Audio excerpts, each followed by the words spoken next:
Hello everyone, welcome back to my YouTube channel. तो dear students, आज हम सीखेंगे रीऑर्डरिंग सेंटेंसेस को, क्योंकि बोर्ड परीक्षा में मैंने अभी बताया था, बोर्ड परीक्षा में अब हमारे जो 4 ऑप्शंस आते हैं और उनमें से हमें एक को सिलेक्ट करके OMR शीट में फिल करना होता है। तो अगर आप कोई भी चैनल पर नए आए हैं तो प्लीज़ चैनल को सब्सक्राइब कीजिए, वीडियो को एंड तक ज़रूर देखिए। वीडियो अच्छी लगे तो लाइक और शेयर करना ना भूलिएगा। तो आइए देरी ना करते हुए हम वीडियो को स्टार्ट करते हैं। तो आज हमारा क्वेश्चन है रीऑर्डरिंग, करेक्ट रीऑर्डरिंग। तो जैसे देखिए, फर्स्ट है, बोर्ड परीक्षा में इस तरह से आता है कि last raining it been night has since. ये हमारा सेंटेंसेस दिया हुआ है। इसको अब हमें ये जो 4 ऑप्शन हैं इनमें से करेक्ट छांटना है और फिर उसको OMR शीट में फिल करना होता है। अब देखिए, सेंटेंसेस को आप देखने से मालूम कर लेंगे कि ये सेंटेंस में कोई भी सब्जेक्ट नहीं है। तो जिस वाक्य में सर्दी, गर्मी, वर्षा इन सब का वर्णन होता है, तो जैसे अब रेनिंग है तो यहाँ इसका मतलब है कि इसमें कोई सब्जेक्ट नहीं है और ऐसे वाक्य को हम किससे स्टार्ट करेंगे? इट से। तो अब हमें देखना है कि ये सेंटेंसेस में इट से 2 सेंटेंस स्टार्ट हैं, एक तो इट यहाँ है और एक इट ये है। तो सबसे पहले तो हमने ये सिलेक्ट कर लिया कि इन 2 में से हमें कोई सा एक सेंटेंस फिल करना है। अब बात आती है कि इट हमारा हमने यूज कर लिया। अब इट के बाद हमें इनमें से देखना है कि इट के साथ जो है हेल्पिंग वर्ब हमारी हैज़ या बीन।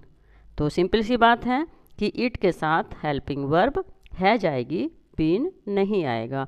तो बस ज़्यादा देखने की, ज़्यादा सोचने की हमें ज़रूरत नहीं है, टाइम वेस्ट करने की कोई नीड नहीं है। तो हम बिल्कुल उससे हमें मालूम हो गया कि सबसे पहला स्टार्ट इट से होना है, इट के बाद हेल्पिंग वर्ब आनी है। तो हम इसको बड़े आराम से डी पर टिक कर सकते हैं। तो सेंटेंसेस हमारा it has been raining since last night, ये सेंटेंस हमारा करेक्ट हो गया, राइट।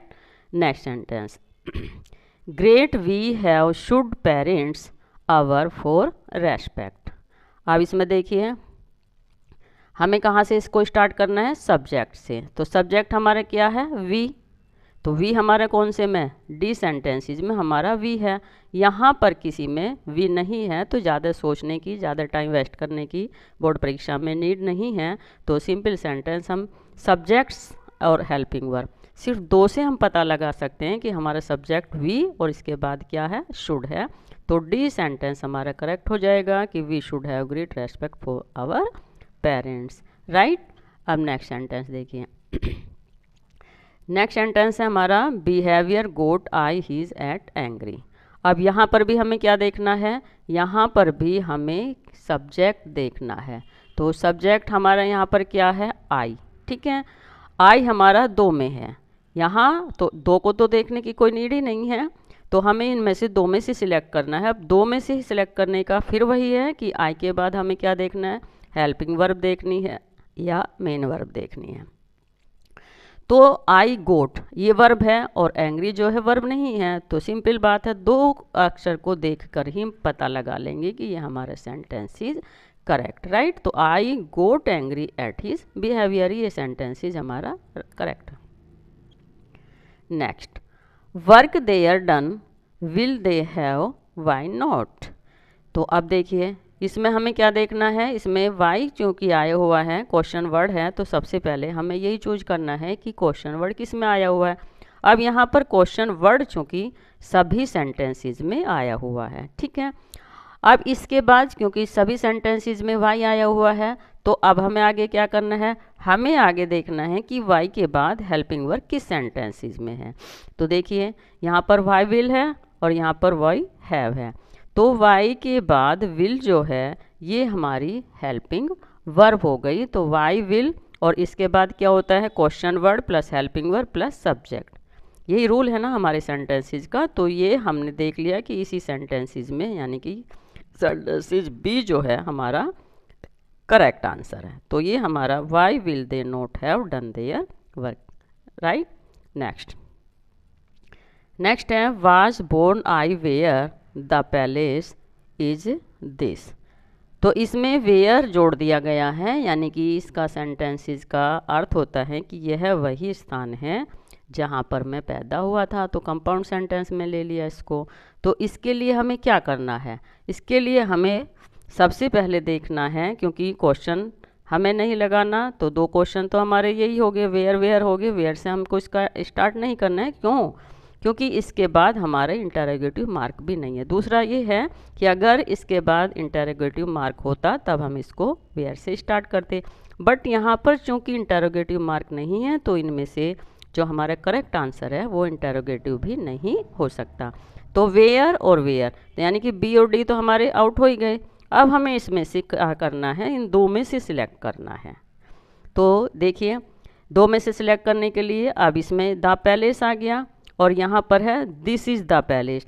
तो the palace is this I was, तो ये सेंटेंसेस राइट नहीं है, इसका सेंटेंसेस करेक्ट होगा दिस इज़ द पैलेस, यह वही स्थान है वेयर आई वाज बोर्न, जहाँ पर मैं पैदा हुआ था। राइट। नेक्स्ट देखिए, सी lot a book of borrowed has me from. तो यहाँ पर भी अब हमें, यानी कि सी लॉट जो उसने मुझसे पुस्तकें ली थी, ये इसका सेंटेंस इस तरह से बैठेगा। तो इसमें भी हमें क्या देखना है, सबसे पहले हमें देखना है यहाँ पर सब्जेक्ट। अब सब्जेक्ट सी कौन से सेंटेंसेस में हमारा, इसमें और इसमें। तो ये तो दो तो हैं ही नहीं, अब इसमें से हमें सिलेक्ट करना है कि ए या सी में से हमारा कौन सा आएगा। तो देखिए, इसके लिए क्या करना है हमें, यहाँ पर सी हैज़, यानी कि हमारा subject plus helping verb plus verb होती है, और यहाँ पर वर्ब नहीं है, तो यहाँ पर सी हैज़ बोरोड। तो 3-4 वर्ड को देखकर ही हम सही आंसर सेलेक्ट कर सकते हैं। तो यहाँ देखिए, she has borrowed a lot of books from me, तो ये आंसर हमारा सी करेक्ट हो जाएगा। नेक्स्ट देखिए, loves my to share toys brother his. ठीक है, अब इसमें भी हमें क्या सिलेक्ट करना है कि सबसे पहले हमें सब्जेक्ट लेना है माई ब्रोदर। तो यहाँ पर माई टॉयज आ गया, यहाँ ब्रोदर आ गया, और यहाँ पर है my brother loves to share his toys, तो ये आंसर करेक्ट हो जाएगा C. Next, she lot a money to borrowed has them from. तो अभी जैसे पहला आया था सेम उसी की तरह का भी है ये। तो इसमें हमें सबसे पहले क्या देखना है, सब्जेक्ट देखना है plus helping verb plus verb.